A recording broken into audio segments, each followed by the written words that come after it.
The air hangs thick, like a shroud woven from damp earth and forgotten prayers. You descend a narrow stair, carved into the hillside just beyond Rome's Colline Gate, where the city's pulse fades to a distant murmur. Torchlight flickers against rough-hewn walls, revealing iron rings bolted into stone restraints for wrists that once stirred sacred fires. A woman's voice echoes faintly, not a scream, but a low chant, rhythmic as the heartbeat of the earth itself.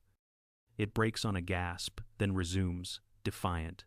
Further down, the chamber opens, a vault of unyielding rock, lit by a single oil lamp that gutters like a dying star. There, in the gloom, shadows twist figures cloaked in black, their faces hidden, tending to instruments that gleam coldly. Whips of knotted leather, brands from the forge, vessels of brine to sting open wounds. The woman kneels, her white stola torn at the hem, hair unbound like a cascade of midnight. She is no stranger to light. Her hands, calloused from tending the eternal flame of Vesta, tremble now as chains bite her skin. "The gods see," she whispers, but the reply comes in a hiss of leather through air. The first lash falls. Not the worst part. Not yet. But in this buried place, where Rome's holiest daughters met their unraveling, one thread would pull the entire tapestry apart, and the emperor, watching from the shadows above, would learn too late that some flames refuse to gutter out. What you're about to hear involves ritual punishment, accusations of impurity, and the slow machinery of terror that crushed lives in the name of piety. These events are drawn from ancient accounts, harsh but real. If the weight feels too much, step away, I'll understand. For those who stay, we turn not to dwell in the dark, but to trace the gears that turned it, how a system built on virtue became a weapon for one man's fear. Imagine Rome in the late summer of that fateful year, the air shimmering with heat from the forum's white marble. Not the chaos of Nero's fires or Caligula's whims, but a city humming under iron control. This was the reign of Domitian, last of the Flavian emperors, who seized the throne in 81 after his brother Titus fell to fever, or so the whispers went. Poisoned, some said, by the very hand that now gripped the eagle standards. Domitian was no accidental ruler.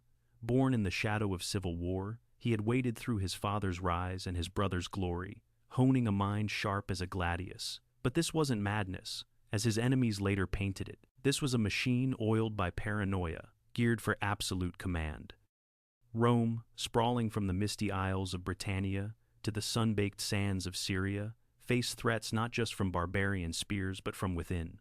Senators plotting in perfumed villas, whispers of disloyalty slithering through the Subura's alleys. The Vestal Virgins, those 6 white-robed guardians of the sacred hearth, stood at the empire's heart. Their flame, kindled since Romulus's day, was Rome's soul, its chastity, the city's shield against divine wrath. Break that vow, and the gods turned away. Cities fell, legions crumbled. Domitian knew this. He styled himself Pontifex Maximus, high priest, with temples to his own divine kin rising like spears against the sky. Yet beneath the pomp, fear gnawed. Rumors of scandal among the Vestals reached him, not idle gossip, but a crack in the foundation. To seal it, he built not just arches of triumph, but hidden vaults where purity could be tested, broken, remade in his image. This wasn't about virtue. This was about erasure, of doubt, of rivals, of anything that dimmed his light. And in those underground chambers, what began as judgment spiraled into something far darker, a secret that would topple thrones. But that vault, that first descent, it started with one woman, whose refusal lit the fuse. Long before the lashes fell, Rome's machine was forged in the fires of its founding. Picture the city not as marble grandeur, but as a fragile spark in Italy's wild heart.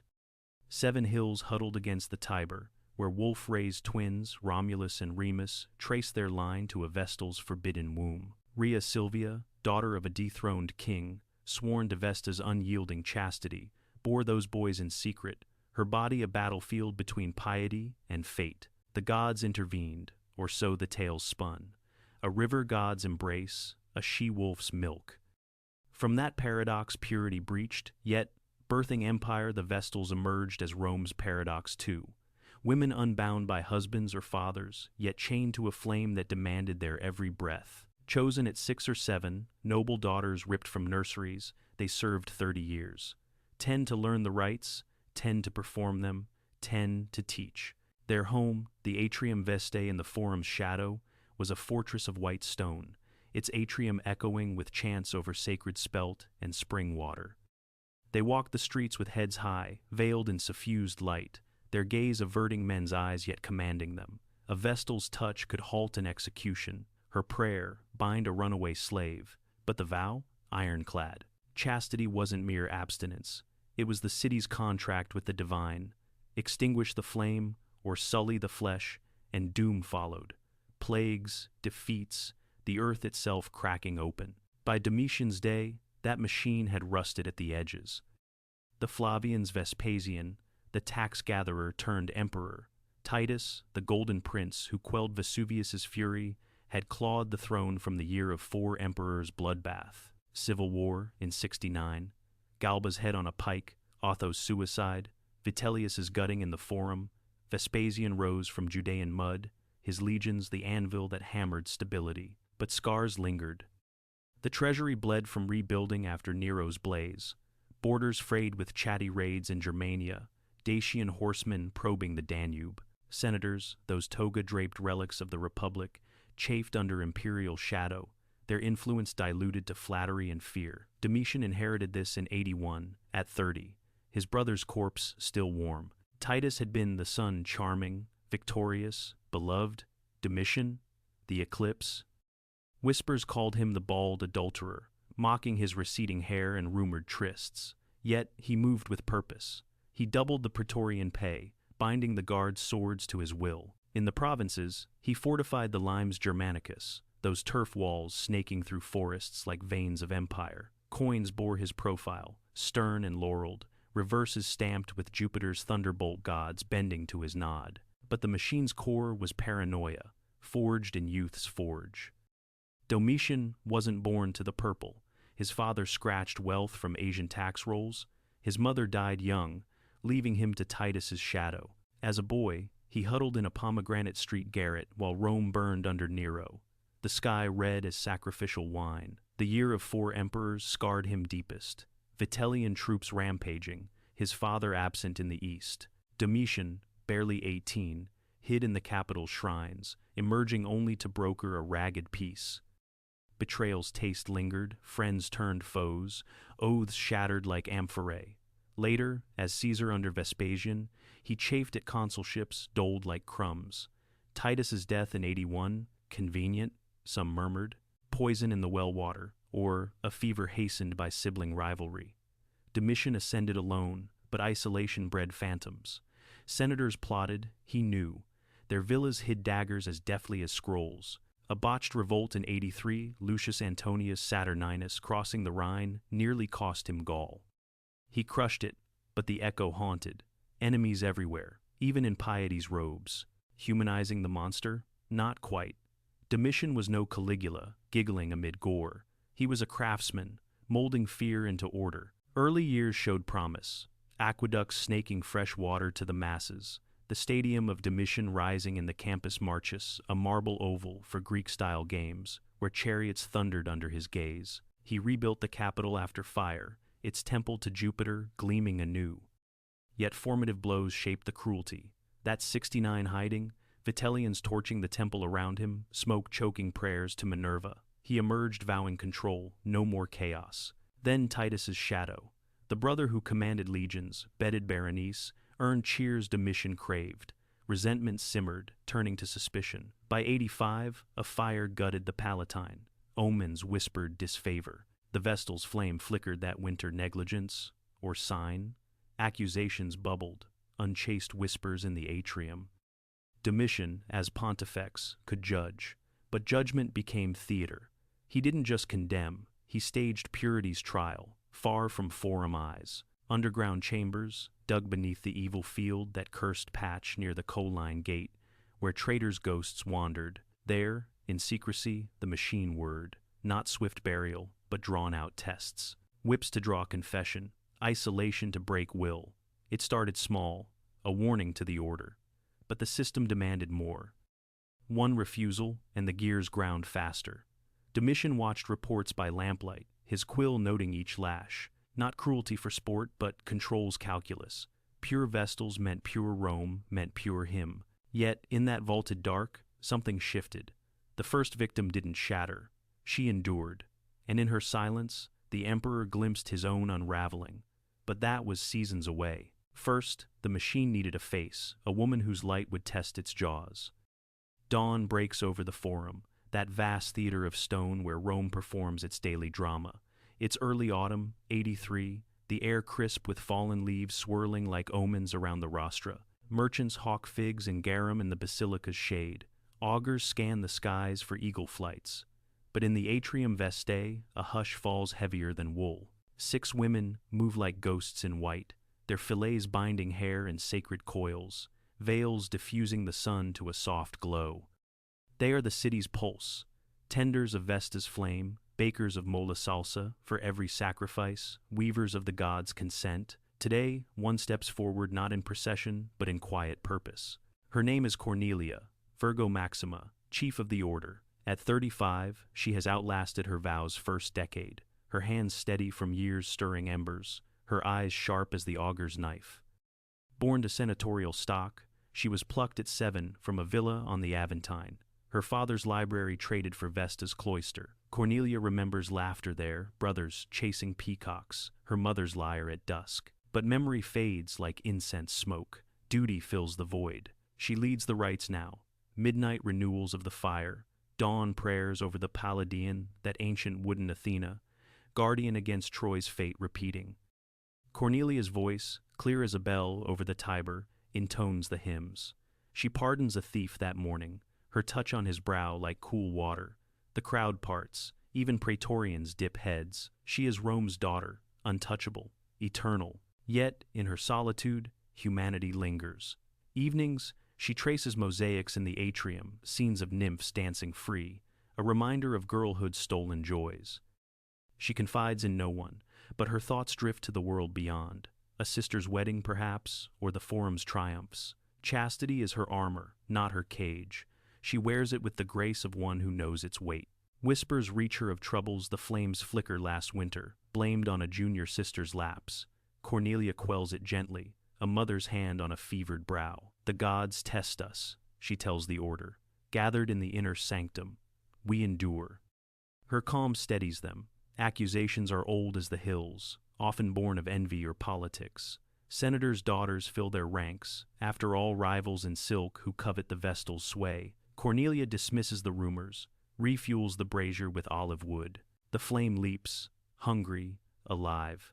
She smiles faintly, feeling the warmth on her palms. That night, as stars wheel over the Palatine, a messenger arrives, cloaked, urgent. The Pontifex summons her, not to the temple, but to a shadowed hall beneath. Cornelia hesitates, then nods. Duty calls. She dons her stola, pure as fresh snow, and follows the torchbearer down. The stairs twist, air growing chill, laced with earth and oil. She doesn't know it yet, but this descent marks her as the machine's measure.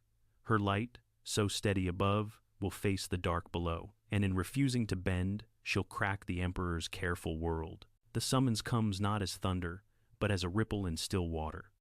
Cornelia arrives at the subterranean hall, a vaulted space hewn from tufa, its walls damp with the hill's breath. Torches sputter in niches, casting long shadows that dance like uneasy spirits. No grand tribunal here, no togaed pontiffs in the open air. Instead, a scarred table, flanked by hooded figures, the Emperor's agents, faces obscured by cowls, their hands gloved against ritual taint. Domitian himself is absent, but his presence looms his seal on the summons, his script commanding inquiry. The flame faltered, the lead inquisitor intones, voice muffled as a grave's echo, signs of impurity. The gods demand proof. Cornelia stands tall, her stola pooling like milk on the flagstones. Impurity? She has served without stain, her nights spent in prayer. Not pillow. Test me, she says simply, her tone even as the Tiber's flow. They circle slowly, questions probing like scalpels, dreams of forbidden touch, glances held too long in the Forum's crush. She answers true, her voice steady, weaving piety's thread. Tension coils, the air thickens, breaths held. A junior Vestal, they claim, confessed under duress. Cornelia sheltered her. Lies she knows. But the machine doesn't pause for truth. Swear anew, they press, offering a libation bowl. She drinks, the salted water burning her throat like accusation. Hours pass. The lamp oil dips low. Exhaustion tugs, but she recites the hymns, each word a ward against the gloom. The inquisitors lean in, eyes gleaming, not cruelty, yet just pressure. The slow grind of isolation. Cornelia feels the walls close, the city's hum a memory above. Yet she holds, her mind on the flame waiting in the atrium. Dawn filters faintly through a grate. They lead her upward, unresolved. Return tomorrow, the voice commands. She nods, emerging into light that blinds. The forum bustles unaware. A baker hawks loaves, steam rising like offerings. Cornelia pauses, inhales the bread's yeasty warmth. A breather, brief as bird's wing. But the summons lingers. Tomorrow, they say, deeper tests. She doesn't flinch. Not yet. But in that vault's hush, doubt seeds. What if the gods have turned?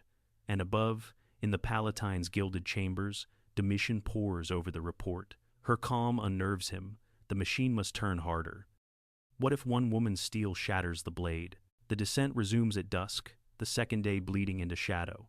Cornelia returns, her steps measured, but the air below feels heavier, laced with the tang of sweat and fear. The inquisitors wait, joined now by a new figure, a burly man, sleeves rolled, his arms corded from the quarries. No words this time. The demand is gesture, the removal of her fillet, her veil. To bare the soul, they murmur. She complies, hair tumbling like a dark river, but her eyes, those hold fire. Questions sharpen, names of lovers, none. Secrets of the sanctum, guarded. Tension builds, a bowstring drawn taut. The lamp flames leap as if fanned. Then, the choice. Confess the junior's sin, implicate the order, and mercy follows exile, perhaps, to a quiet villa. Refuse, and the test deepens. Cornelia meets their gaze. I serve Vesta, not shadows. Silence stretches, broken only by dripping water. The burly one steps forward, uncoiling a lash-knotted cords, weighted with bone. The gods will it, he growls. The first strike whispers across her shoulders, a line of fire through linen. She gasps, but bites it back, chanting low. Vesta, Virgo, ignis aeternus. The second falls, harder, drawing a thin warmth that beads beneath cloth. Pain blooms, but she straightens, voice unbroken. The inquisitors watch, faces, masks. Why prolong? The system demands breakage confession to purify, to feed the machine's hunger for order. But Cornelia endures, breaths ragged, yet hymns flowing. Strikes number 3, 4. The chamber echoes with leather's snap. Blood scents the air, faint as iron rain. She sags against the wall, chains clinking, softly, offered now, refused at first, but taken to steady. Enough, one whispers, but the lead shakes his head. Domitian's orders, break her, or the flame dies for all. Night deepens, the lamp gutters. Cornelia's world narrows to rhythm, lash, breath, prayer. Dawn creeps, and they halt, hauling her up. She emerges pale, stole-rent, but head high. The forum's morning light bathes her. A child offers a flower, innocent. She tucks it into her hair, a quiet bloom amid thorns. Word spreads in whispers, the chief tested, unbowed. Senators murmur in basilica corners. Even praetorians glance askance. The machine creaks. This wasn't about one woman. This was the system's sieve. Purity tested, but what if it revealed the tester's rot? Domitian, in his scriptorium, crushes the report. Her endurance mocks him. Tomorrow, the brand. But in her pain's wake, cracks form not in flesh, but in loyalty. A guard, witness to the lashes, slips a note to a brother in the Senate. Seeds of revolt. And across the Tiber, in a modest taberna, a freedwoman brews herbs for wounds unseen. The machine turns, but now it grinds against itself. In the aftermath's hush, Rome exhales, but the air tastes of ash. Cornelia returns to the atrium, her steps halting, shoulders knotted under fresh bandages hidden beneath stola. The other Vestals gather, their faces pale moons in the atrium's colonnade. No questions. They anoint her with oil scented of myrtle, the herb of renewal. Whispers circulate. The chief endured the underground rite, emerged whole. The flame burns brighter that night, as if fed by her will. But knowledge spreads like Tiber mist. A junior priestess, the accused one, weeps in confession not for sin, but for the shadow that forced her tongue. They twisted words, she breathes. Cornelia hushes her, but the seed takes root.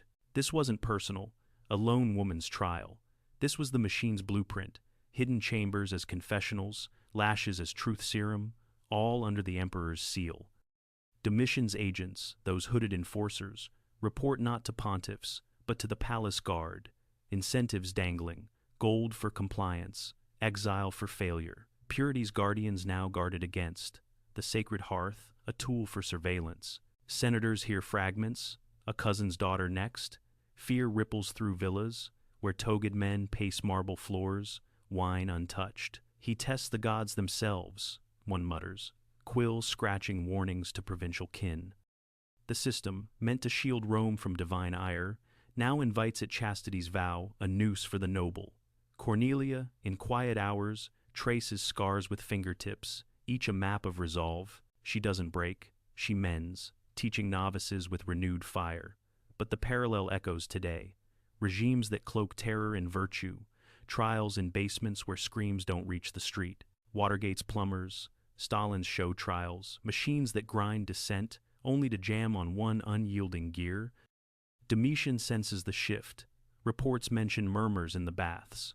He doubles the watch on the atrium, but Cornelia's calm infects. A guard, that same one from the vault, falters, slips her a vial of soothing balm. For the flame, he says, eyes averted. Gratitude flickers, a name exchanged, a debt borne. The machine whirs on, but now with a hitch. Tomorrow's test looms, the brand, to sear confession eternal. Cornelia steels herself, gazing at the stars. But in the Palatine's depths, the emperor paces. Her silence accuses.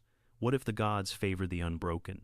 He calls for more chains, tighter, questions crueler. The escalation begins, not in one vault, but in echoes across the city. And in those echoes, the system's first fracture. From the Palatine's heights, Domitian surveys his domain, the city a mosaic of tile and torchlight sprawling below.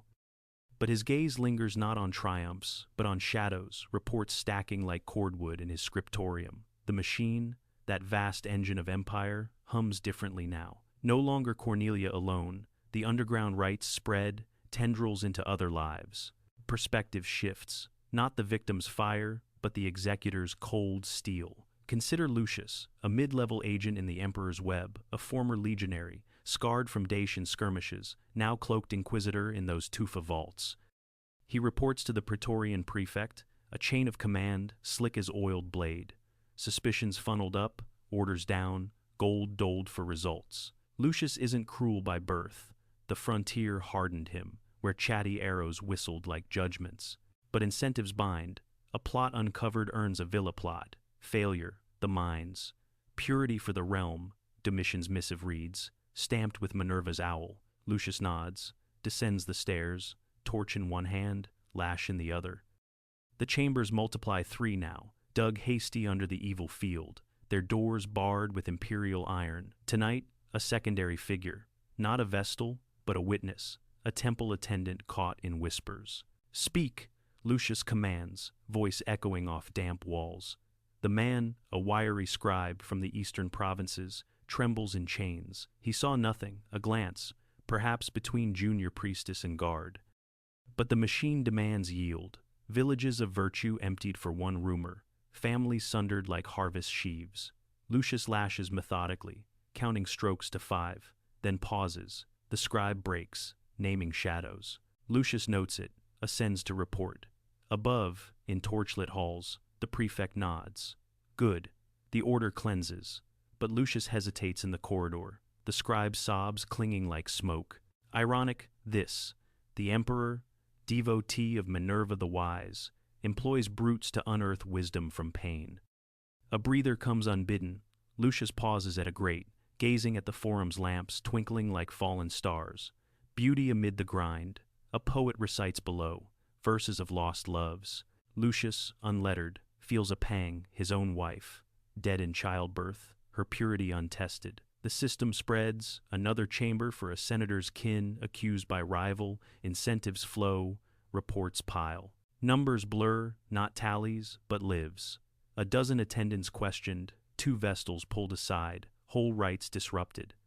From Lucius's view, its order impurity excised like rot from fruit, but cracks show. The scribe's false name leads nowhere, wasting ink. Domitian fumes, demands more. Lucius descends again, heavier. The machine escalates, but so does doubt. In a taberna across the river, that freedwoman brews again, not balm, but whispers. The vaults take the pure, she tells a hooded patron, a Vestal's kin. The patron nods. Pliny, a young orator, quill itching. Word leaks. The gears slip. Lucius, wiping sweat in the torch's glow, wonders, whose purity sustains the flame now? But orders come next, the chief again. He steels himself. The horror peaks not in one strike, but in the echo, a system that devours its own. The spread wasn't swift, like plague, but insidious, like roots cracking pavement. From the evil field's vaults, the rites crept outward, not to provinces, but deeper into Rome's veins. Another perspective, not the executor's duty, but the survivor's scar. Meet Aemilia, no named Vestal but a descriptive shadow, a merchant's widow from the Trans-Tiber, who served the atrium as laundress, washing stolas white as absolution. Middle-aged, her hands gnarled from suds and sorrow, husband lost to Parthian sands. She tended the order quietly, folding linens scented with laurel, mending hems torn in rites fervor. Aemilia saw the changes first junior sisters returning hollow-eyed, shoulders bruised beneath fillets. The tests below, one whispered, pressing a coin into her palm. Gratitude bought silence, but not blindness. The machinery revealed itself in fragments, hooded men at the atrium's gate, selecting, not randomly, but by senatorial blood daughters of Domitian's foes. Incentives greased it, a guard's promotion for a tip, a prefect's villa for a clean report. Lucius and his ilk fanned out, chambers now 5, their walls etched with desperate scratches. Numbers in flesh, not ledgers, but emptied alcoves in the Vestals' dorms. Rites halved as fear choked chants. Aemilia witnessed a pulling. A young priestess, barely 20, dragged at midnight, her plea a bird's cry. Aemilia followed at distance, heart pounding, to the Colline's edge. There, under moonless sky, the grate swallowed her. Hours later, silence no scream, just a rustle like settling earth. The girl emerged at dawn, lips cracked, eyes vacant, but alive. Confessed, she murmured, collapsing into Aemilia's arms. False words, to end the dark. Aemilia held her, rocking like a child, the laundress's cot a raft in storm. Contrast pierces. Above, the forum thrums with Domitian's games, chariots thundering in his new stadium, crowds roaring for Greek wrestlers oiled and gleaming. Beauty's cruel jest. Amid the grind, Aemilia brews poppy tea that night, easing the girl's tremors. The emperor purifies, the whispers say, but Aemilia sees the lie. Whole kin groups tainted, a bishop from eastern provinces exiled for sheltering a tested daughter. The system scales, reports to the palace, where Domitian tallies like a banker, impure, excised, loyalty bought. But Aemilia survives, slipping notes to the river folk, the vault's hunger. One reaches Pliny, that orator in his Subura study, quill flying. Escalation's angle shifts from blade to ripple. Lucius, hearing rumors, hesitates on his next descent. The machine whirs, but breathers multiply. A shared glance in the baths, a coded hymn in the atrium. Cornelia, scarred but steady, nods to Aemilia one dawn. Endure. The freed woman that taberna brewer gathers herbs, but now with purpose. Poison, perhaps for the gears. The horror swells, not in isolation, but connection. Witnesses weaving a net. Domitian senses it, doubles lashes. But in Aemilia's quiet mending, resistance threads. The climax nears not in one vault, but in the city's underbelly, where survivors' whispers grow to roar. Time slows in the depths, each drip from the ceiling a heartbeat stretched thin. It's midwinter now, 91, the underground air a vice of cold that seeps into bones. The evil field above lies barren, frosted grass whispering over grates like conspirators. Below, the largest chamber yawns walls slick with condensation, chains dangling from beams like iron vines. Torches ring the space, their smoke curling upward to vents that mock with slivers of gray sky. Cornelia returns, summoned again, her body a map of old fires, shoulders ridged, back a lattice of white lines. But her eyes burn steady, fueled by months of quiet defiance. The inquisitors encircle Lucius at 4, face gaunt from sleepless relays. 2 others, fresh from the legions, their cloaks stiff with unearned zeal. Domitian's command arrives sealed, the brand to etch truth eternal. Sensory tide rises. The air reeks of hot iron and fierce sweat. The forges glow, pulsing red as a wound. Chains clank softly as they bind her wrists, the metal biting familiar. Cornelia kneels, stola, hiked to bare the flesh between shoulders, that sacred expanse where Vesta's mark should lie, not man's. Confess the order's rot, Lucius urges, voice cracking for the first time. Spare the flame. She meets his gaze, unflinching. The rot is here. The brand heats, white-hot in tongs, its tip shaped as the Emperor's eagle talons to scar loyalty. Time fractures, the hiss of quenching prelude, the acrid bite of charring air. They press it close. She braces, breath held. Contact fire kisses skin, a sizzle muffled by her bitten cry.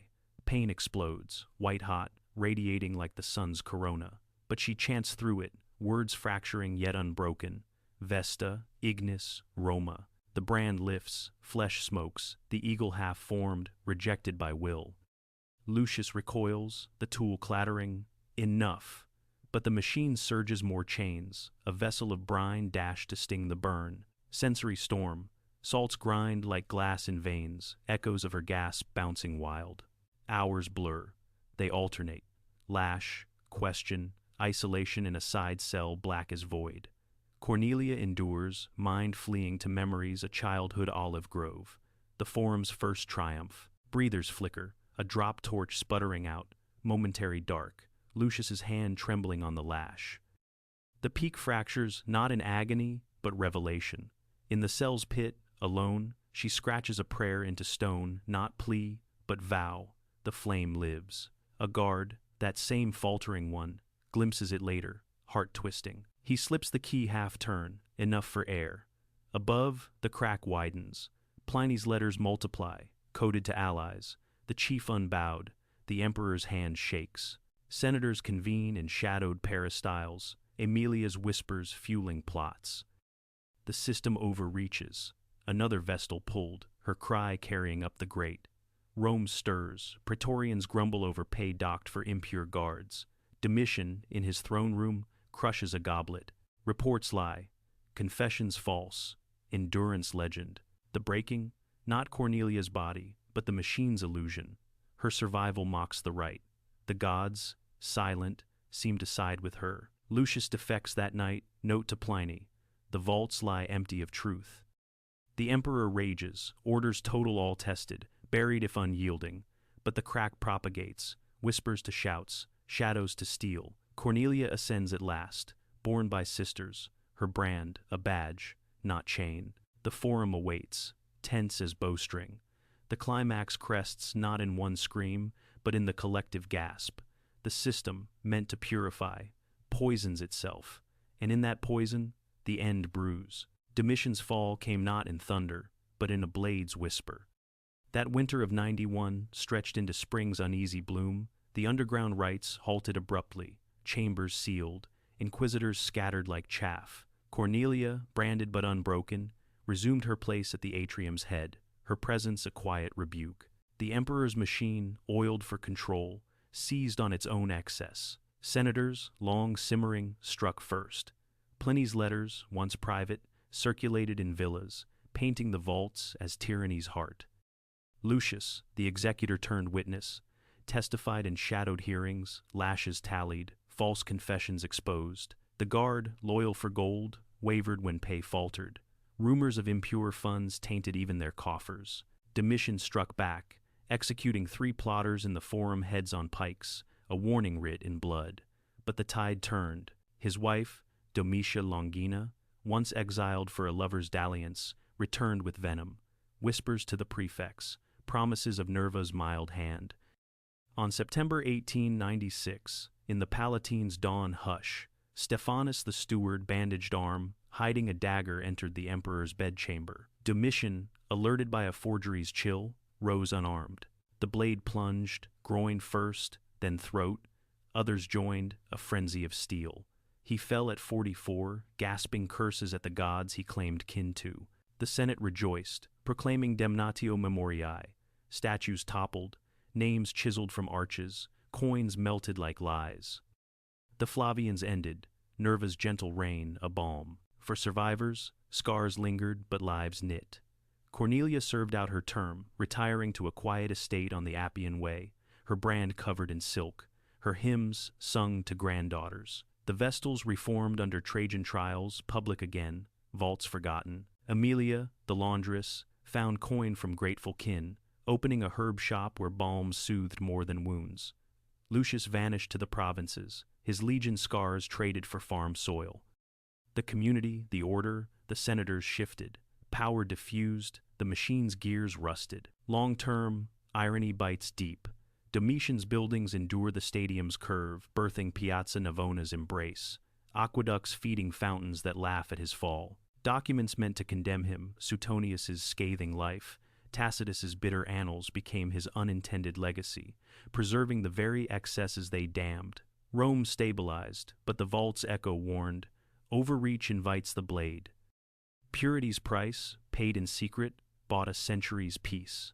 But in quiet corners, widows like Aemilia murmur. The flame burned brighter for the test. Centuries bury the blade, but stone remembers.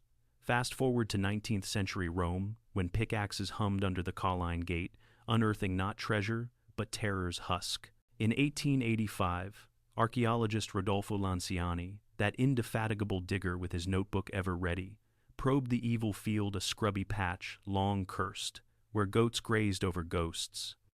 His spade struck iron, a grate, warped by time, leading to stairs choked with rubble. Torches down, his team descended, air stale as a tomb, walls scarred with faint scratches, prayers in Latin half erased. Deeper, the chambers, 5 vaults, their floors dusted with bone shards, chains rusted to flakes. One held a woman's fibula, silver gilt, etched with Vesta's flame, snapped, as in flight. Lanciani's heart raced. This was no mere crypt. Inscriptions nearby faded on tufa.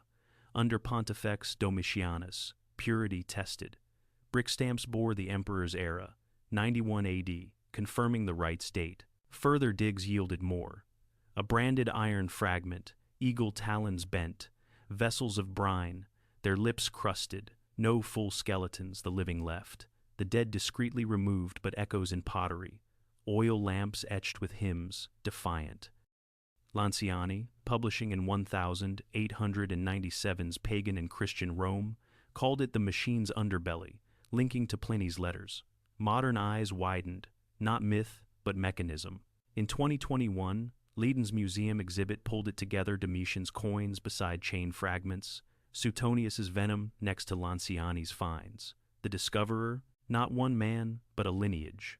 Lanciani's notes guiding 20th century sonar scans, revealing vault networks snaking under modern streets. Tangible now. Touch the fibula, feel the fear. Why does this buried horror matter, 2 millennia on? Not as spectacle, but mirror one clear echo in our own machines of control. Think Guantanamo's black sites, where enhanced interrogation cloaks torture in security's name, or McCarthy's Red Scares, purity tests ruining lives for political gain. Domitian's vaults weren't anomalies. They were the system's logic pushed to fracture, virtue weaponized, secrecy's slow poison. It teaches power's brittleness, overreach, breeds resistance, one unbowed voice cracking the facade. Resistance, too. Cornelia's chant, Aemilia's balm, Lucius's slip, they wove the net that felled the emperor. Human nature shines through, not saints or monsters, but souls navigating the grind, finding light in shared dark. The universal truth, systems devour until defiance reminds them, flesh endures, memory outlasts stone. We stand not to judge the past, but to guard our own flames, lest hidden chambers rise again. Return to that vault now, but changed. The grate stands open, weeds pushing through iron like verdicts. No chance echo, the air stirs free, carrying forum winds. Cornelia's prayer, scratched deep, survives on museum glass. The flame lives. She was meant to vanish, purity's price paid in silence. But she didn't, her endurance etched in stone, in letters that outlived empires, in the very ground that tried to swallow her. The Vestals faded with Rome's gods, but their lesson endures. In the machine's roar, one voice can hush it. And now, Cornelia's here with you because you chose to listen, to trace the shadows and reclaim the light. If this tale of hidden fires stirred something in you, drop a comment below. What system in our world echoes these vaults, and how do we break it? Your words keep the flame alive. Thank you for walking this path. In the end, history isn't stone, it's the stories we refuse to bury.